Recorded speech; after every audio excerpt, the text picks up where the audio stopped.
아멘. 여러분 반갑습니다. 진짜 벌써 어느새 10월을 맞이했습니다. 굉장히 빠르죠. 빠르다는 건 여러분이 지금 열심히 잘 살고 있다는 거죠. 바쁘게 잘 살고 있다는 것입니다. 특별히 이번에 그 지난주에 우리 태화와 경화와 함께 그 함양 맞아. 거기 함양이죠. 함양. 그 경화의 그 고향이라고 얘기해야 하나요?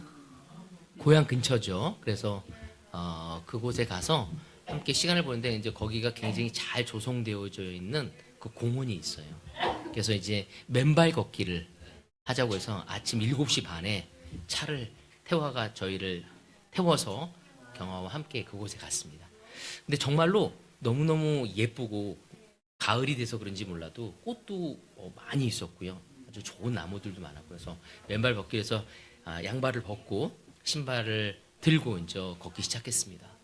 근데 제가 기대했던 거는 모래밭 같은 데를 기대했는데 그냥 돌들이 막 있는 조그만 그래서 막 걸어가는데 막 저는 막 그 정신이 삐쭉삐쭉 막 나오면서 막 온 신경이 발에 다 가더라고요. 그래서 막 엉금엉금 끝까지 갔긴 갔는데 우리 태화 형제는 그래도 여유롭게 거기를 이렇게 잘 걸어가더라고요. 그리고 나이 드신 할머니 또 아주머니의 아저씨들은 거길 자주 걸었는지 그냥 신발 신고 걸어가듯이 막 잘 걸어가더라고요. 그래서 나름대로 이렇게 좀 즐기면서 하지만 그 공기는 잘 마시면서 갔어요. 근데 이제 잠시 후에 경화에 그 아주 어렸었을 때 초등학교 때 친구가 한 명이 와서 그 공원을 설명을 해주더라고요.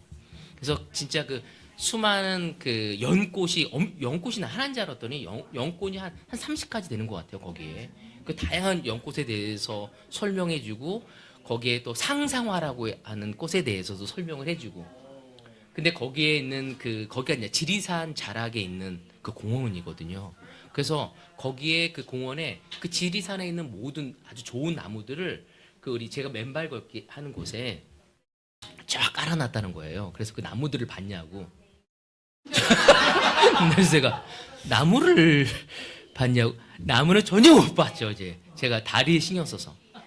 그러면서 제가 집에 돌아오면서 생각을 좀 했어요. 마치 우리 인생이 이런 것 같다라고 생각했어요.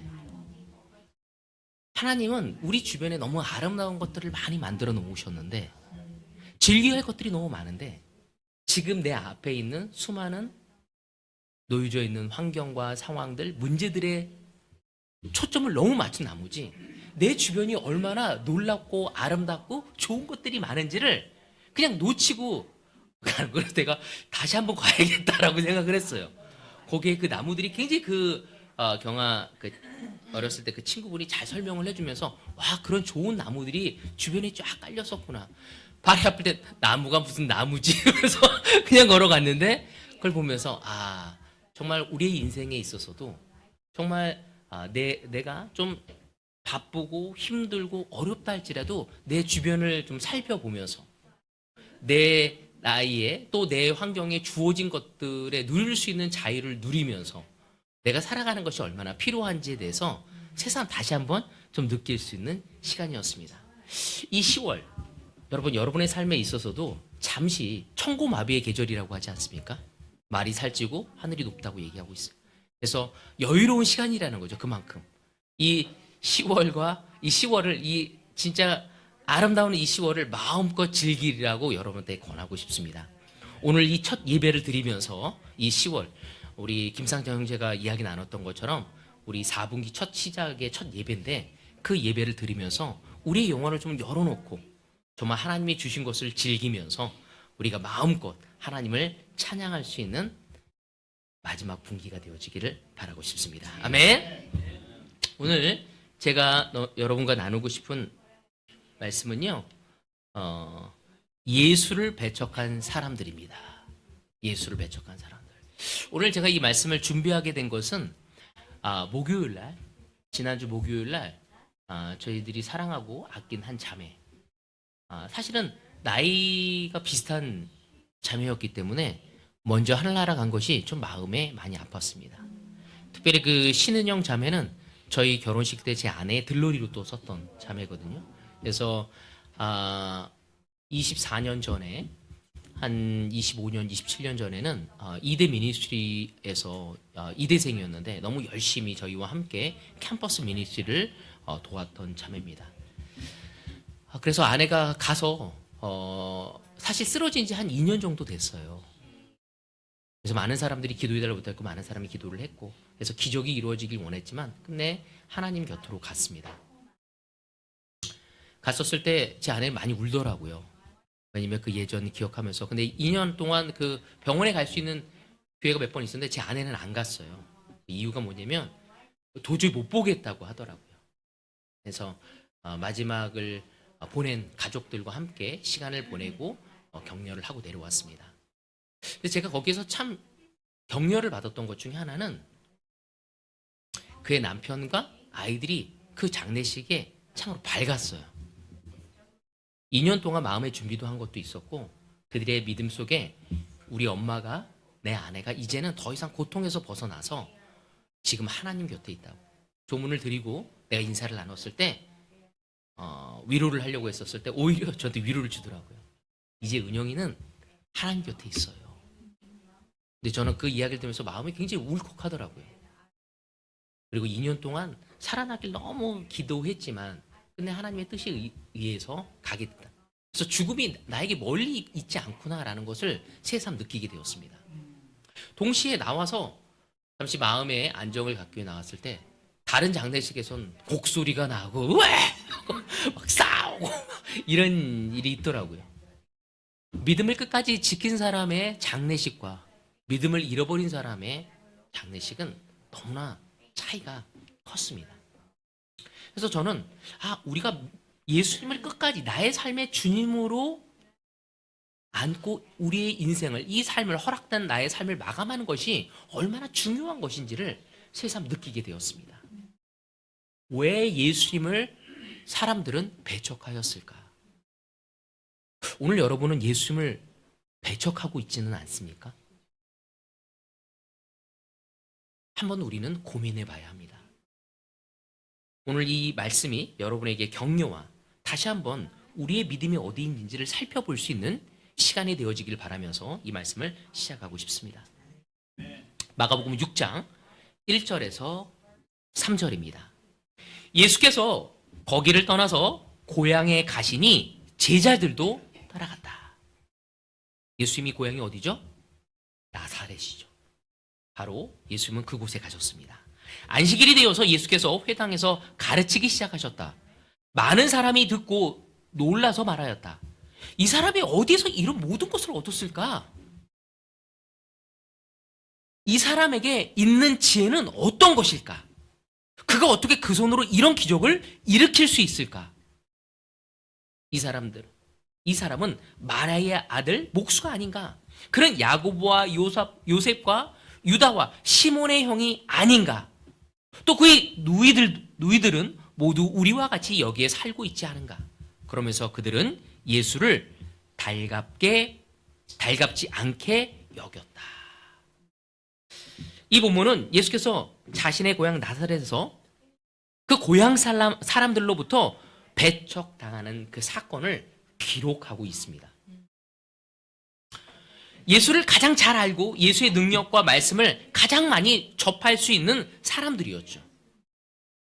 그러한 사람인데도 불구하고 그들은 예수님을 배척했습니다. 우리가 여기서 좀 알 수 있는 건 뭐냐면 예수님을 아는 것과 예수님을 믿는 것에는 얼마나 큰 차이가 있는지를 알 수 있다는 거죠. 여러분 예수님을 알고 있습니까? 믿고 있습니까? 아는 거에서 머무는 것과 믿는 것에는 엄청난 큰 차이가 있다는 것입니다. 이 예수님의 고향에 있는 사람들은 예수님을 너무 잘 알고 있었어요. 예수님의 백그라운드를 너무나 꿰차고 있었어요. 마치 이런 것처럼 고산역 앞에 있는 GS의 주인이 누구인지, 앞동에 누가 사는지, 뒤에 누가 사는지, 그의 아들. 우리가 이런 것처럼 그 예수님의 고향의 사람들도 예수님의 배경에 대해서 너무 잘 알고 있었지만 예수님을 믿지는 않았다는 것을 우리는 볼 수 있습니다. 오늘 이 본문을 중심으로 해서 예수님을 배척한 사람들의 그 이유와 그 결과에 대해서 우리가 함께 보면서 우리의 믿음을 살펴보기를 바랍니다. 첫 번째, 이 예수님을 배척한 자들을 생각해 보면요, 예수님을 누구보다 잘 알았어요. 어린 시절부터 청년 시절까지 줄곧 그들이 지켜본 사람입니다. 예수님이 어떤 성품의 소유자였는지 알고 있었고, 예수님의 어떤 기억들도 있었어요. 행동 권지에 대해서 하나하나를 잘 알고 있는 사람이었습니다. 그러게 예수님이 그 공생애 3년을 시작하셨을 때 누구보다도 환영하고 믿어야 하고 환영해야 할 사람들이었어. 와, 내가 아는 사람이네. 저 사람이 이런 능력을 보이네. 이런 말씀을 전하네. 왜 저런 말씀을 전할까? 궁금해하고 알아보려고 하고 확인해 보려는 과정이 필요했습니다. 마치 그 성경의 사도행전에 나오는 베레아 사람들처럼 알아봐야만 했었어요. 근데 그들은 그들이 아는 것에 머물렀고 판단과 편견에 젖어버렸습니다. 그래서 그들은 예수님을 배척해버렸죠. 환영은커녕 궁금해하기는커녕 그가 무엇을 얘기하는지 알려고 하기는커녕 예수님을 배척해버립니다. 여러분, 믿음을 갖는 것은 아는 것으로 이루어질 수 없습니다. 하늘나라를 바라보는 것, 하늘나라의 소망을 갖는 것, 우리의 주변에 있는 환경과 문제를 믿음의 눈으로 바라보고 폭풍우 속에서 잠을 잘 수 있는 것, 그거는 아는 것으로 이루어질 수 없다는 것입니다. 예수님을 주님으로 받아들이는 것을 통해 이루어질 수 있다는 거죠. 바로 중요한 것이 무엇인지 예수님의 생애와 사상, 또 예수님에 대한 많은 예언을 성경을 통해서 안다는 것만으로는 우리는 예수님을 환영할 수 없다는 겁니다. 그 말씀을 알고 그 말씀을 우리의 마음으로 받아들이고 예수님을 받아들였었을 때, 주님으로 받아들였을 때 그때 비로소 우린 예수님이 주시고자 하는 능력과 은혜를 맛보고 경험할 수 있다는 거죠. 그래서 너무 안타까운 것은 교회에 있으면서도 아무런 기적을 못 보고 아무런 능력을 못 보고 그냥 시계추처럼 왔다 갔다 하는 사람들이 있습니다. 그건 너무나 안타깝지 않습니까? 나는 누구보다 예수님을 안다고 하지만 예수님을 주님으로 받아들이지 않았기에 정작 주님의 능력을 경험할 수 없는 것입니다. 예수를 배척한 이유를 한번 생각해 봅시다. 그들이 왜 예수를 배척했을까요? 첫 번째 뭐냐면 하나님의 말씀보다도 예수님의 그 출신을 더 귀하게 여겼던 거죠. 그들이 더 중요하게 여겼던 게 뭐냐면 하나님의 말씀보다, 그가 어떤 말씀을 전하는 것보다는 출신에 더 초점이 가 있었던 것입니다. 3절에 보면 이런 얘기하죠. 이 사람은 마리아의 아들 목수가 아닌가? 그는 야고보와 요셉과 유다와 시몬의 형이 아닌가? 또 그의 누이들은 우리 모두와 같이 여기에 살고 있지 않은가? 그들이 본 것은 하나님의 말씀을 전하는 선지자도, 죽은 자를 살리시고 병자를 고치시는 그 신적인 능력을 발휘하는 것이 아니었으며, 그들이 본 것은 그냥 목수의 아들, 요셉의 아들이었어요. 그들에게는 말씀, 진리, 생명보다는 그들이 그동안 봐왔던 그의 출신 성분에 더 초점을 맞추고 있었습니다. 이러한 그들의 편견은 하나님의 말씀이나 생명을 목수의 아들이라는 그 출신 때문에 가려져 버린 거였죠. 정말 중요하게 보고 느끼고 생각해야 할 부분을 놓쳐버리게 된 거예요. 왜? 그의 백그라운드를 신경 쓰니라고. 여러분, 중요한 것은 지금 그가 무엇을 얘기하는지가 중요한 것인지 그의 출신과 그의 직업이 중요한 것이 아니었습니다. 현재 지금 우리에게 어떤 말씀을 전하고 있는지, 우리가 무엇을 듣고 있는지가 중요한 것입니다. 예수님을 나의 주님이라고 고백할 수 있는 그것이 중요한 거죠. 오늘도 이 말씀을 들으면서 여러분들은 이 예배 때 예수님을 나의 주님이라고 생각하고 이 말씀을 받아들이고 있는지, 아니면 과거에 젖어서 예전에 들었는데 내 경험에 비추어서 내 삶에 어려움이 온 거나 갈등이 온 거나 또 여러분 문제를 여러분이 원하는 방법을 해결하지 못한 것들을 생각하며 이 말씀을 듣고 있다면 오늘 하나님이 여러분이 하고자 하는 능력을 받아들일 수 없다는 것입니다. 바로 그리스도를 배척한 고향 사람들처럼 그들의 교만한 죄와 어떤 편견의 오류에서 벗어나지 못했기에 하나님의 능력을 더 맛볼 수 없는 것처럼 우리 또한 그렇게 되어질 수밖에 없다는 거죠. 두 번째는 하나님의 지혜보다 인간의 지혜를 더욱 가치 있는 것으로 여겼기 때문이라는 겁니다. 그들은 출신 성분이 그들의 백그라운드를 신경 쓸 뿐만 아니라 2절에 보면 이런 얘기를 하고 있어요. 이 사람이 어디에서 이런 모든 것을 얻었을까? 이 사람에게 있는 지혜는 어떤 것일까? 다시 말해서 이 사람이 어디서 이런 지혜를 배웠을까? 만약에 예수님이 그 당시에 가말레아의 그 문화생이었다면 사람들은 어떻게 받아들였을까요? 더 훌륭한 스승에게 배웠어. 학벌이 좋았어. 그랬다면 뭔가를 더 들으려고 하지 않았을까? 이렇듯 그들은 인간의 지혜를 하나님의 지혜보다 더 우위에 두었기에 그들은 더 받아들일 수가 없고, 그가 말하는 하나님의 말씀이 무엇인지보단 그의 학벌, 그의 출신에 더 많은 신경을 쓰게 된 것입니다. 하나님을 가장 잘 따르고 그의 가르침에 가장 철저하다고 자부한 그들이었지만 그들은 오히려 하나님의 말씀을 받아들일 수 없었습니다.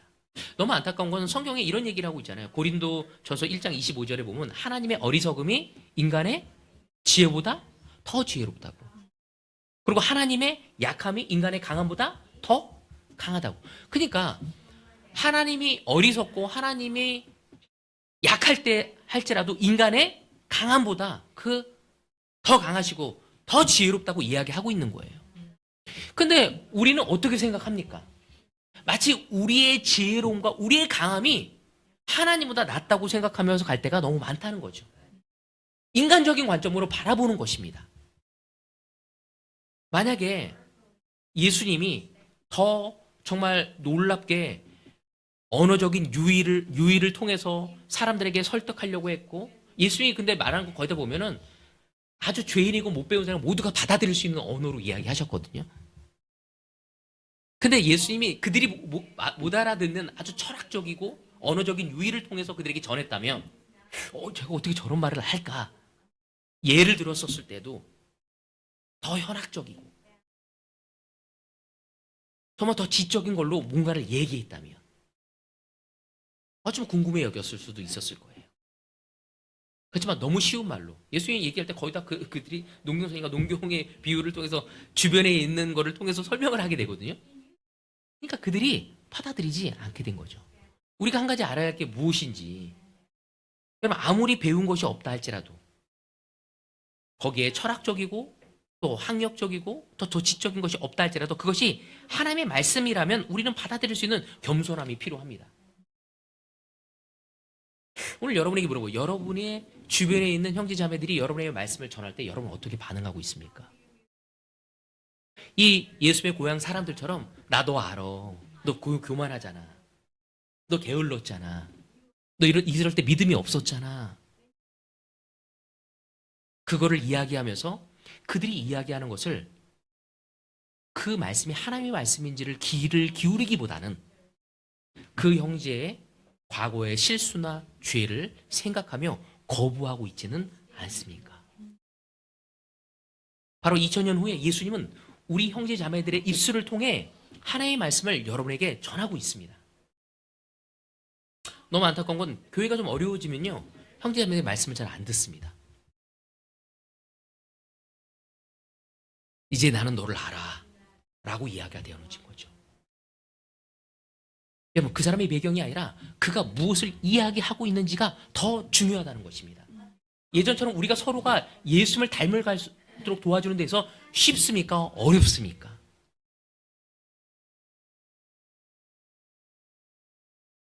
이 말은 어쩌면 우리도 예수님의 고향 사람들처럼 예수님을 배척할 수 있는 존재가 될 수 있음을 이야기하는 것입니다. 그 배척의 결과가 무엇입니까?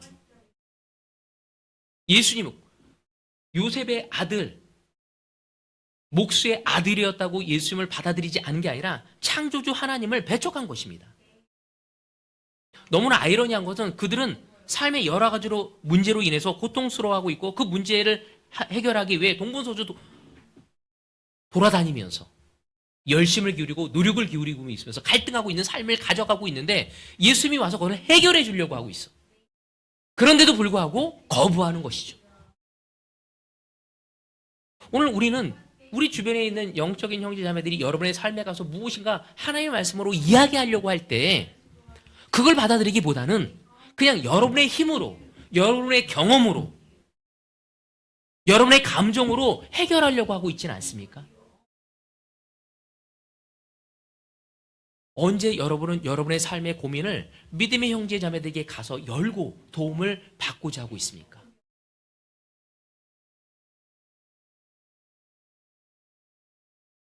하나님은 우리 한 사람 한 사람에게 성령을 허락하셨고 그 성령으로 서로를 도울 수 있음을 성경은 우리에게 이야기하고 있습니다.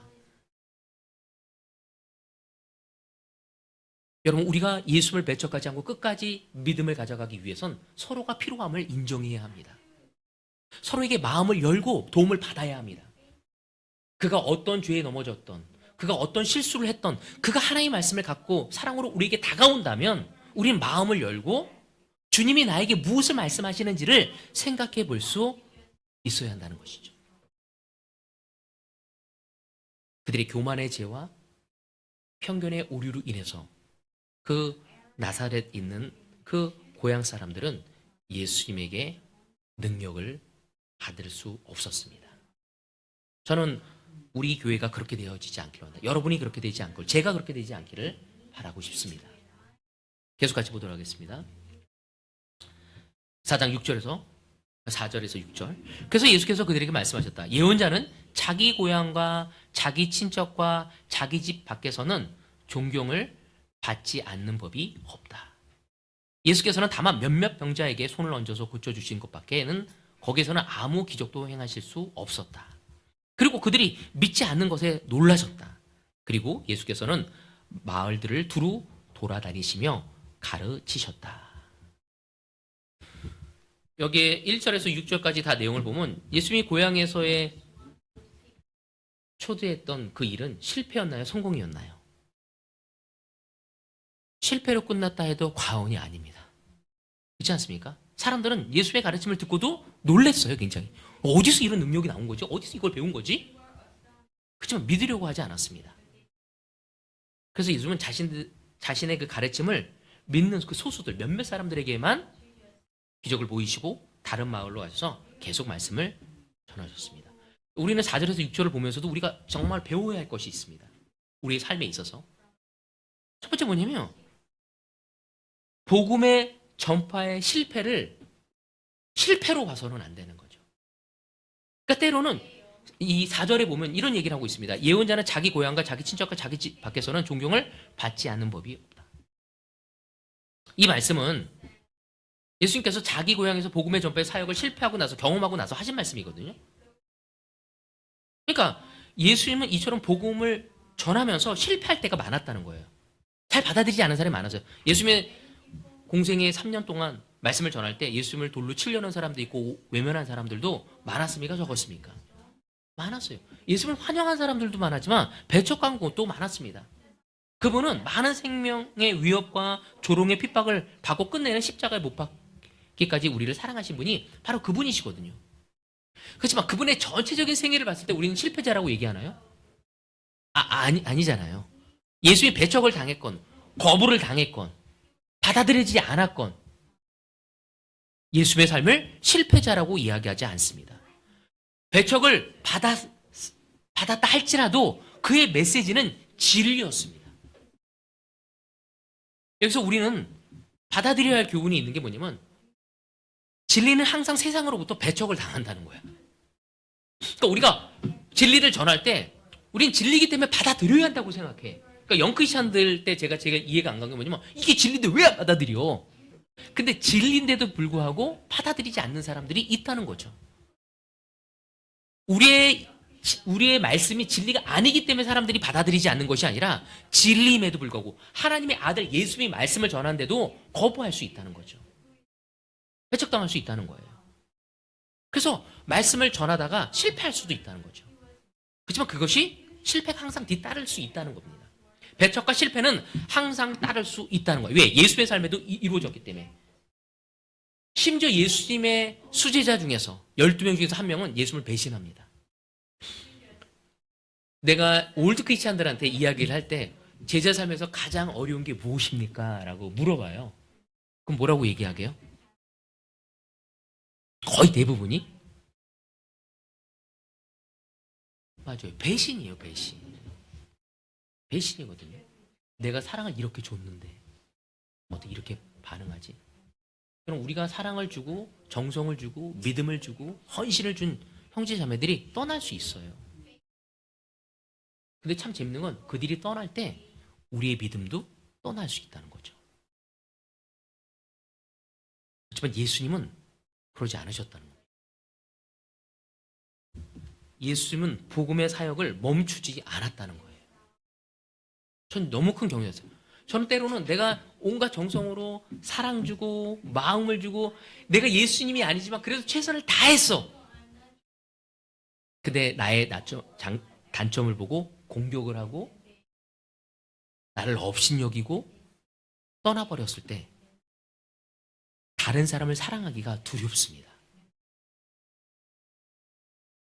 근데 예수님은 우리가 주님이라고 여기고 따르는 그 예수님은 마음이 아팠지만 그럼에도 불구하고 6절에 보면 그들이 믿지 않는 것에 굉장히 놀라셨어. 야, 믿지 않아 이거. 우리 놀라지 않아요? 야, 반응이 없네? 너무 놀라요. 그리고 예수께서는 마을을 두루 돌아다니시며 가르쳤다. 놀라고 상처받고 산속에 가서 하나님 왜 이럽니까? 이렇게 하지 않고 꿍하지 않으시고 예수님은 다른 마을로 가셔서 두루 말씀을 가르쳤습니다. 예수께서는 고향에서 복음 전파를 실패했지만 결코 그 사역을 포기하지 않으셨어요. 오늘 이 시간 때로는 우리가 20년, 30년, 40년 제자 삶을 살다가 내 주변에 있는 형제 자매들을 내가 온 마음으로 사랑하고 아꼈는데 그가 반응하기보다 나한테 공격을 하고 또 혹시나 또 믿음을 떠날 사람도 있고 내가 세상에 있는 많은 친구들에게 내 복음을 줬는데 그들이 나를 여기보다 나를 이상히 여기고 나를 멀리 했었을 때 또 맞다고는 이야기하지만 반응하지 않는 모습을 보았었을 때 여러분 우린 예수님처럼 반응할 수 있어야 합니다. 복음의 전파의 사역을 감당하기 위해선 우리는 실패와 배척을 감당할 수 있어야 합니다. 바로 예수님이 그렇게 하셨던 우리 주님이신 예수님도 그 실패와 그 배척을 감당하셨던 것처럼 그래서 이거를 잘 받아들인 사람이 누구냐면 바로 바울이었습니다. 바울은 이런 얘기를 합니다. 디모데후서 4장 2절에 4절에 보면 이런 말씀하죠. 그대는 말씀을 선포하십시오.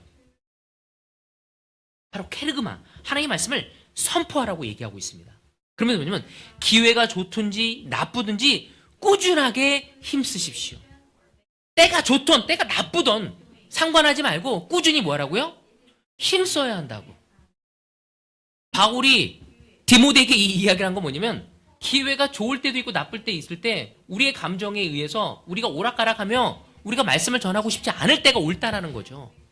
말씀을 전하기가 쉽지 않을 때가 있다. 그것이 내가 말씀을 전할 때 상대방이 쉽지 않을 때가 있고 말씀을 할 때 내가 쉽지 않을 때가 있다는 거죠. 내 상태가.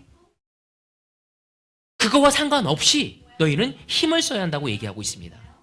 그리고 끝까지 참고 가르치면서 책망하고 경계하고 권면하십시오. 어떻게 가르쳐야 하는지 끝까지 참고 참는 걸로 끝나는 것이 아니라 뭐라고요?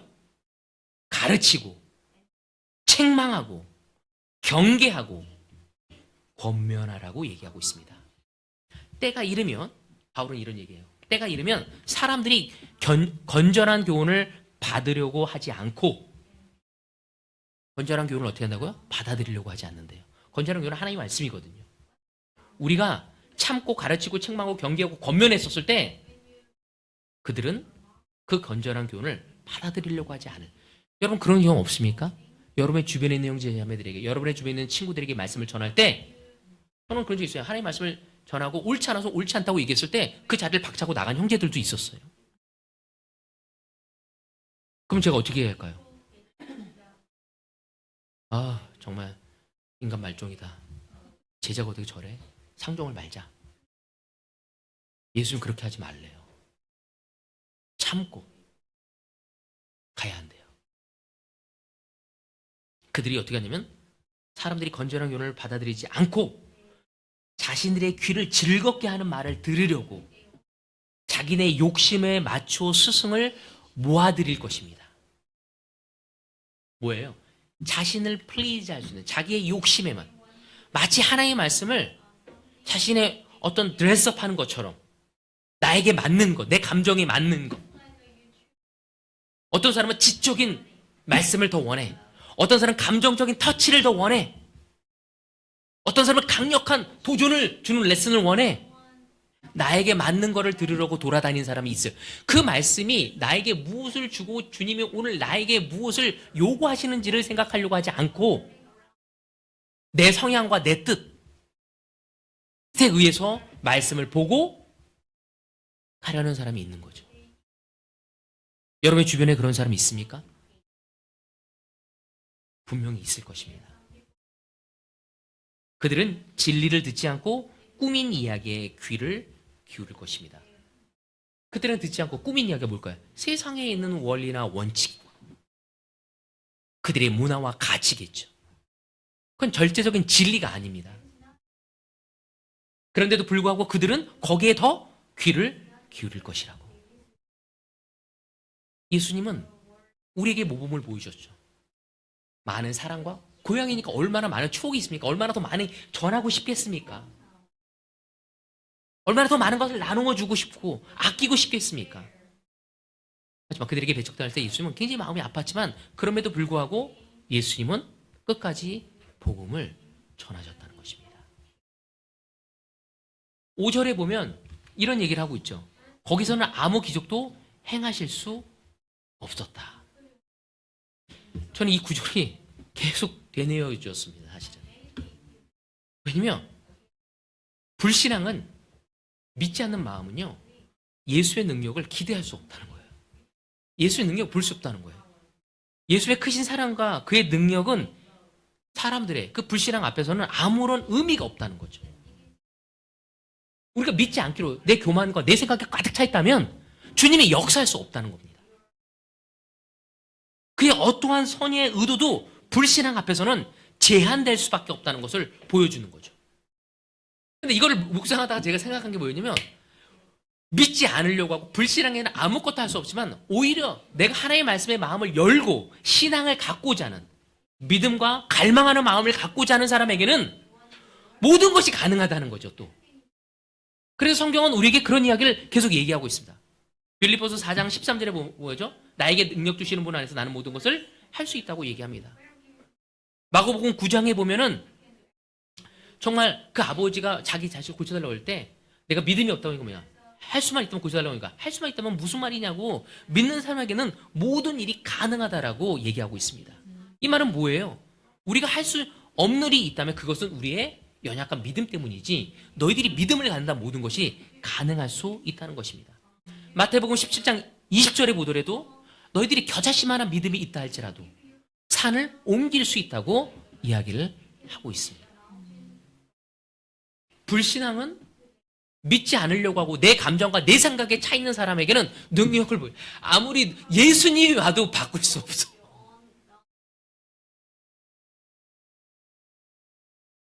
제가 생각했어요. 우리 교회가 처음에 시작되었을 때 용군이 형이 말씀하셨잖아요. 초등학교도 안 되는 한국어로 얘기가, 마우리가 마우리가 이렇게, 그게 유행이었어. 우리도 마우리가 용군이 형 따라 막 그렇게 했거든. 근데 그 설교, 여러분 나중에 한번 용군이 형 설교 한번 들어보세요. 가다가 무슨 말을 해야 돼. 귀를 기울여야 돼. 근데도 그 말씀에 반응하고 울고 회개하고 너무 많았어. 이유는 뭐냐면 마음이 열렸거든. 주님의 말씀을 받아들이고자 했어. 이 교회가 30년이 넘어서 신학적으로 더 깊어졌고 더 넓어졌지만 사람들의 마음은 더 꽁꽁 닫혀가고 있습니다. 다시 대구 교회가, 아니 그리스도 교회가 올바로 가기 위해선 하나님 앞에 우리의 마음을 여는 것이 필요합니다. 동시에 예수님의 너무나 큰 은혜를 제가 이 구절을 통해서 느꼈는데 5절에 보면 이런 얘기를 하고 있잖아요. 예수께서는 다만 몇몇 병자에게 손을 얹어서 고쳐주신 것밖에는 거기서는 아무 기적도 행하실 수 없었다.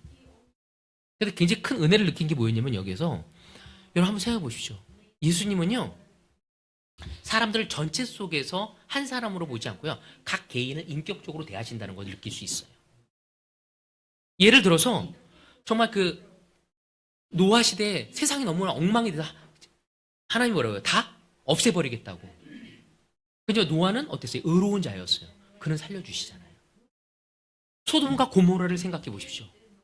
엉망이었지만 롯과 그의 가족들은 살려주셨습니다. 저는 이 말이 굉장히 경영화 됐던 게 뭐냐면, 아무리 엉망이라고 할지라도 내가 믿음을 지고 나는 하나님이 인격적으로 나를 대하실 수 있다. 이 세상에 아무리 망가졌다 할지라도. 제가 제일 힘든 것 중에 하나가 제 이제 결혼식에 가면서 한 2주 전에도 제가 주례를 또 섰는데, 주례를 쓰는 입장이다 보니까 이 남녀가 젊은이들이 결혼하는 모습을 때 너무 격려가 되거든요. 근데 그들이 결혼을 하려고 할 때 속구감을 보는 것이 유행이래요. 나는 그걸 보면서 너무 놀랐어요. 여러분, 오늘 우리가 한번 생각해 봐야 돼. 이 세상이 얼마나 망가지고 있는지. 정말 중요한 것이 그것이 아닌데, 우린 결혼한 사람들이 이래서 알잖아요.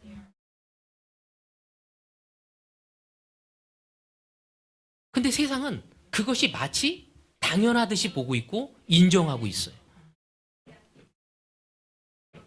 성경은 그렇게 얘기하고 있지 않습니다. 이 시대가 아무리 엉망이라도 우리가 올바른 신앙을 가지고 있다면 우린 그들에게 영향을 줄 수 있습니다. 여러분, 세상의 유행에, 세상의 가치에 쓸려가고 있는지, 아니면 우리가 올바르게 영향을 주고자 하고 있습니까? 왜 우리가 이 세상에 비치고 소금인지. 저는 우리 아들과 딸이 그러한 세상의 가치와 사회에 물들지 않기를 바랍니다.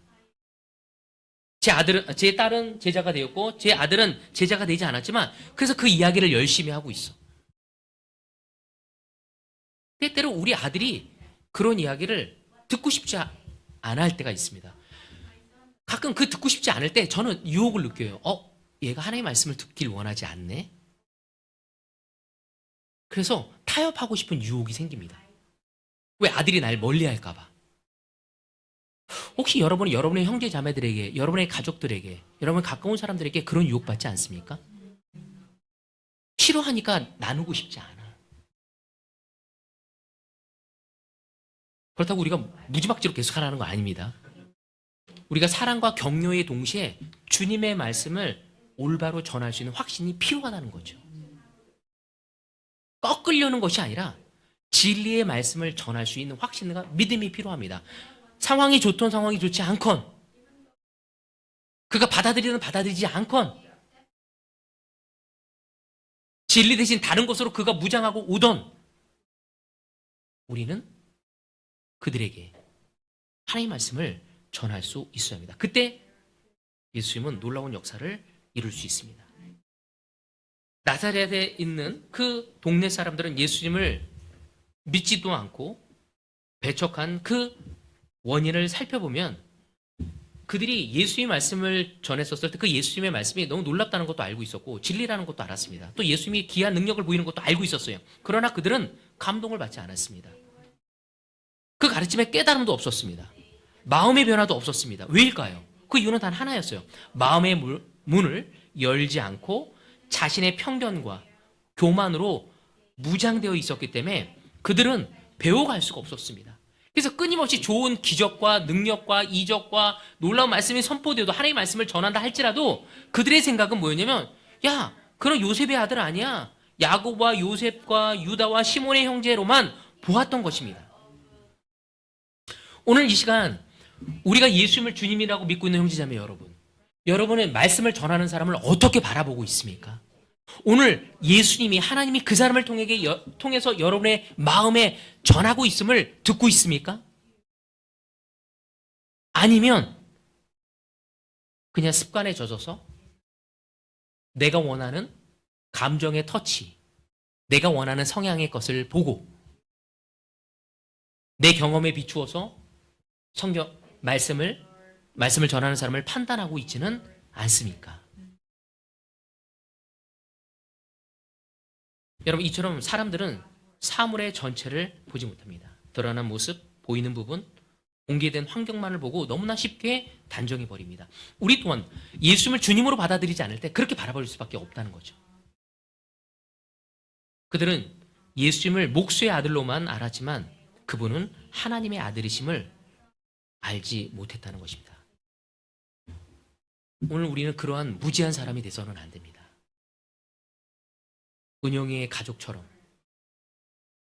우리는 믿음의 눈으로 예수님을 받아들이고 예수님의 뜻을 행할 수 있는 우리가 되어야 합니다. 예수님을 메시아로 우리가 받아들이고 예수님이 나의 주님으로 받아들였을 때 우린 더 이상 세상의 가치와 무지에서 깨어나서 하나님이 주고자 하는 선물과 은혜의 길을 걸어갈 수 있을 것입니다. 이 10월 예수님을 배척한 사람들처럼 반응하는 삶이 아닌 예수님을 받아들이고 예수님의 뜻을 바라보며 하늘의 소망과 이 세상의 빛과 소금의 일을 감당할 수 있는 여러분이 되어지기를 바라면서 오늘 여기서 말씀을 마치도록 하겠습니다. 아멘. 같이 기도하고 우리 성찬과 또 헌금도